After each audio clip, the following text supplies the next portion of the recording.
Today we're going to discuss both the Marlin 336 and the 1894 by Winchester.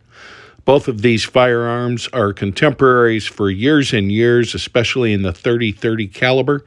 We're going to talk about some of those differences, what I like about one versus the other. Well, hey guys, welcome to Gun News and Reviews. I'm your host, David Drake. Recently, we did a video about this rifle, which is, in this particular case, a 1960 Winchester Model 94 chambered .30-30.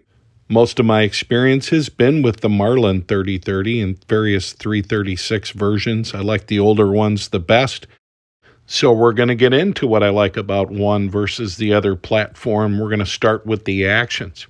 What you're looking at here is the 1873 Winchester. Browning, by the way, didn't have anything to do with that. But it was a simple toggle action. It worked well for pistol-type calibers and the power that they carried, and could very easily be run as a speed gun. Here's me shooting mine. Makes me look better than I am. But the operation was simple. You see, it's got a lifter, and there wasn't a lot going on. Well, by the time Browning designed the 1894, he was looking to do a different approach to the cycling. In particular, he didn't want to lengthen the receiver to handle longer cartridges.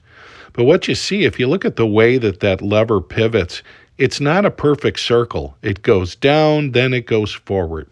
And if you're used to that, it's not a problem. Also here you're looking at the lever safety, which is something that is not included on the Marlin. I don't like the lever safety, and I have to be honest about that. Now we're looking at the Marlin 336 action. And what I want to point out specifically is if you look at the hinge, it rotates perfectly around that pin right there. And that's a lot easier and smoother type of cycle to deal with versus the 1894. If you were to ask me which action makes more sense, I think John Browning would agree with me and say that the Model 36 upgrade, now the 336, was a better action. I think Browning would also agree at some point that a solid top forged receiver as opposed to an open top is a better idea. And I think if he had known that optics were going to be so important to so many lever action hunters, he probably would have designed something other than the top eject.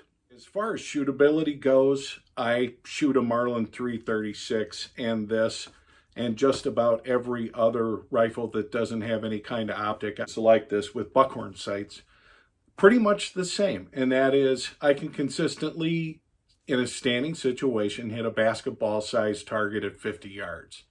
And here's that basketball-sized target. These were standing shots with the 1894 last week, and obviously we need to come over to the right, but pretty consistent pattern. I like it. That's pretty much how I shoot. Doesn't matter if I'm shooting the 336, the Winchester 1894, a Henry, you name it. Which one feels better in hand? Without a doubt, it's the Winchester 1894. It's probably the best balanced lever action I've ever held in my hands, and I've held quite a few. So you'd have to go ahead and put that down to personal preference. Some guys like a meteor feeling with the forend. Now this is a 336 from 1952. Notice the forend, just how wide and chubby that is. So definitely a different philosophy there. Those did shrink over the years, but they always have been larger up front than the Winchester 94. A lot of guys don't like the straight stock. It does take a little bit of getting used to if you're not used to it. Not as well suited if you're going to scope a rifle as, say, a pistol grip, just my opinion. Now, the things that I like most about the Winchester 1894 are its ability to be carried easily, its very thin profile, the fact that it points and shoots just so doggone naturally. And I'll give it high marks versus the Marlin in that respect.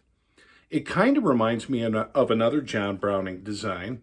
Guys might be familiar with this one. And it's got things about it which make it so darn easy to grip and point and shoot. And then there's things about it that a lot of people don't like. The grip safety, being one of them. And it's got some parts. It's got a barrel bushing, and it's got a barrel length that Browning actually later eliminated in the design of the high power. But I think he would have done something similar with the 1894 if there had been a need or a call for him to continue to develop that platform. What he did instead was got focused on World War I, followed by the interwar years, and then he passed away. The one thing that impresses me about the 1894 is shared with the 1911, and it's that thin profile, very flat-sided is how I would describe them. The other thing is how naturally and ergonomically these firearms point and shoot at a target. It seems like he knew what he was doing. Now, this isn't about declaring a winner or anything like that. This is so subjective to individual preferences. I will say that for modern hunting applications, especially with a scope, I'd go with the 336, but because I'm an open sight shooter, I'll pick the Winchester because of its handling capabilities. This is just a really cool gun. It's just one of those, like a 1911 or something. And the fact that I'm a huge John Wayne fan probably doesn't hurt. For more gun reviews, as well as gun news in 5 minutes or less, please like and subscribe.